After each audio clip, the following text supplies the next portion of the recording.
दोस्तों नमस्कार, आप सभी का स्वागत है हमारे YouTube चैनल पे। तो मैं आप लोगों के लिए आज लेकर आई हूँ केदारनाथ मंदिर का अत्यंत रहस्यमयी बातें लेकर आई हूँ, उससे जुड़ी कथाएं लेकर आई हूँ। कैसे युधिष्ठिर ने, पांचों पांडवों ने मंदिर का निर्माण कराया, मंदिर की रक्षा करने की संकल्प ली, उससे मैं सारी जुड़ी बातें आप लोगों को बताऊंगी और उससे जुड़ी मैं कथा भी आप लोगों को सुनाऊंगी। उससे पहले अगर आप हमारे चैनल पे नए हैं तो हमारे चैनल को सब्सक्राइब अवश्य कर लीजिए और हमारी वीडियो को अंत तक ज़रूर देखिएगा। हमारी कथाएं, हमारी वीडियो आपको पसंद आए तो लाइक अवश्य कीजिएगा और सब्सक्राइब करना ना भूलिएगा और अपने रिश्तेदारों और दोस्तों के पास शेयर अवश्य कीजिएगा। तो आइए मैं इससे जुड़ी जानकारियाँ, कुछ रहस्यमयी बातें आप लोगों को बताना शुरू करती हूँ और उससे जुड़ी कथा भी सुनाऊंगी आपसे लोगों को। केदारनाथ में भगवान शिव का कौन कौन सा स्वरूप विराजमान है, आज की कथा में हम ये जानेंगे। ठीक है, तो हे कैलाशपति, हे नीलकंठ, हे केदारनाथ महादेव, जो भी भक्त आपकी यह कथा सुन रहा है उसके जीवन में सुख, शांति और भक्ति प्रदान कीजिए। उसके सभी कष्टों को दूर करिए और उसके मन में अपने चरणों की भक्ति बनाए रखिए। हर हर महादेव। तो अब आइए कथा की ओर। भक्तों, उत्तराखंड के गढ़वाल हिमालय में स्थित केदारनाथ धाम भगवान शिव के अत्यंत पवित्र तीर्थों में माना जाता है। उत्तराखंड का पर्यटन के अनुसार केदारनाथ लगभग 3500 मीटर की ऊंचाई पर स्थित है और मंदिर के पीछे केदारनाथ शिखर तथा केदार डोम जैसी हिमालयी चोटियां दिखाई देती है। यहाँ भगवान शिव का मंदिर विशाल पत्थरों से निर्मित है। मंदिर के गर्भगृह में एक विशेष शंकुकार प्राकृतिक शिला को भगवान शिव के सदाशिव स्वरूप के रूप में पूजा जाता है। लेकिन इस मंदिर के पीछे एक ऐसी पौराणिक कथा है जिसकी शुरुआत होती है महाभारत के युद्ध के बाद। कुरुक्षेत्र का महायुद्ध समाप्त हो चुका था, कौरव का अंत हो चुका था, पांडव विजयी हो चुके थे, हस्तिनापुर पांडव का अधिकार हो गया था। लेकिन विजय के बाद भी पांडव खुश नहीं थे क्योंकि युद्ध में असंख्य योद्धा मारे गए थे। उनमें उनके अपनी संबंधी भी थे, गुरुजन भी थे, परिवार के सदस्य भी थे और यह सब देखकर पांडव के मन में भारी पश्चाताप था। राजा युधिष्ठिर अत्यंत चिंतित रहने लगे। एक दिन उन्होंने अपने भाइयों से कहा, हमने राज्य प्राप्त कर लिया, लेकिन क्या हमने अपने जीवन में शांति खो दी? अर्जुन शांत थे, नकुल और सहदेव भी गंभीर थे, भीम भी चुप थे और द्रौपदी भी युद्ध की स्मृतियों में डूबी हुई थी। तभी सभी ने निश्चय किया कि हमें भगवान शिव की शरण में जाना चाहिए, क्योंकि शिव क्षमा के देव हैं, करुणा के देव हैं और भक्तों के दुख हरने वाले भोलेनाथ हैं। पांडव भगवान शिव को खोजते हुए कई स्थानों पर गए, लेकिन महादेव उन्हें दर्शन नहीं देना चाहते थे। कथा के अनुसार भगवान शिव पांडव की भक्ति और पश्चाताप को परखना चाहते थे। उन्होंने अपना रूप बदला और एक दिन हिमालय की भूमि पर उन्होंने बैल का रूप धारण कर लिया। पांडव ने एक स्थान पर अनेक पशुओं के बीच एक असाधारण बैल देखा। वह बैल असाधारण नहीं था, उसे एक अद्भुत तेज था। भीम को कुछ संदेश हुआ। उन्होंने कहा, भाइयों, मुझे लगता है इस बैल में कोई रहस्य है। अर्जुन ने भी ध्यान से देखा। युधिष्ठिर समझ गया कोई साधारण पशु नहीं हो सकता। भीम ने अपना विशाल रूप धारण किया। उन्होंने दो पहाड़ों के बीच अपने पैर को फैला दिए। उन्होंने सोचा, यदि यह कोई असाधारण शक्ति है तो यह पैर मेरे पैरों के बीच से निकलने का प्रयास करेगा। पशु निकलने लगे, लेकिन वह रहस्यमयी बैल पीछे हटने लगा। भीम समझ गए, यही है महादेव।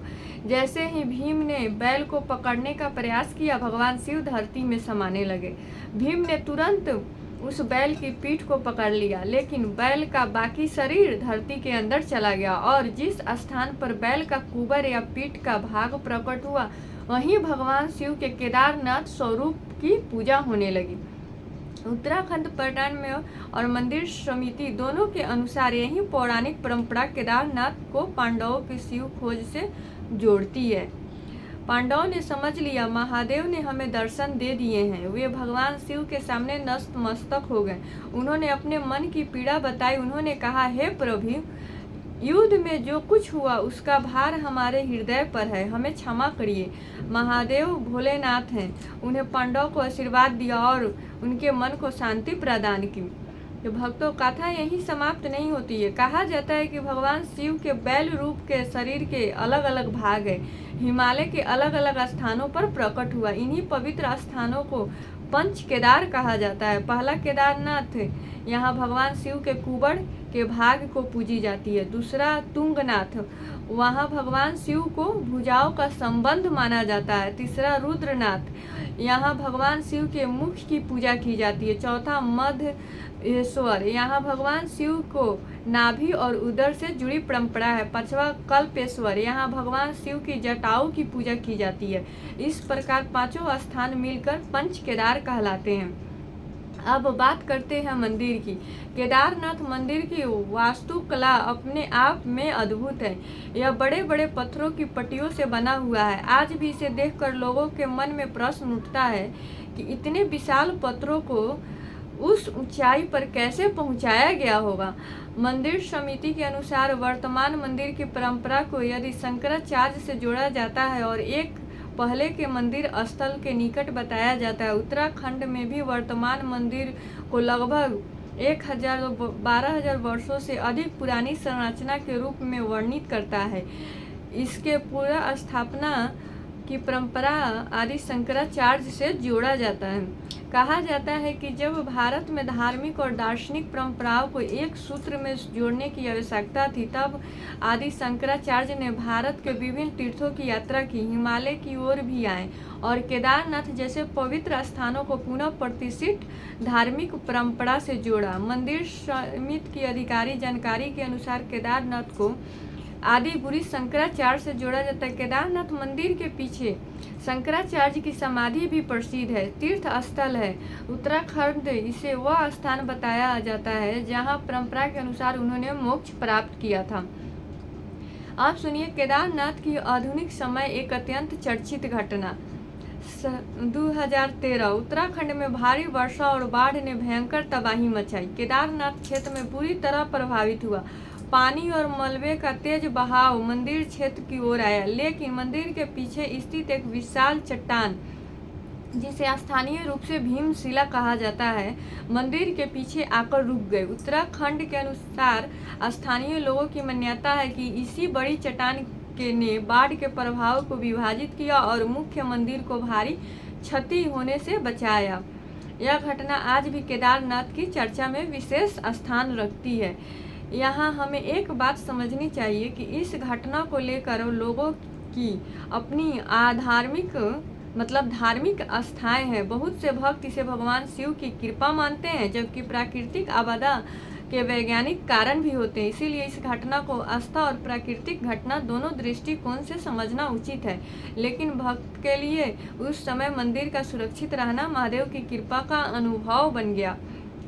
भक्तों, केदारनाथ केवल पत्थरों से बनी एक इमारत नहीं है, यह एक भाव है, एक यात्रा है, एक तपस्या है। क्योंकि जब कोई भक्त हजारों फीट ऊंचे हिमालय में कठिन रास्ताओं से होकर भगवान शिव के दर्शन के लिए पहुंचता है, तो उसके मन में एक ही भाव होता है, महादेव मैं आपके दरबार में आ गया।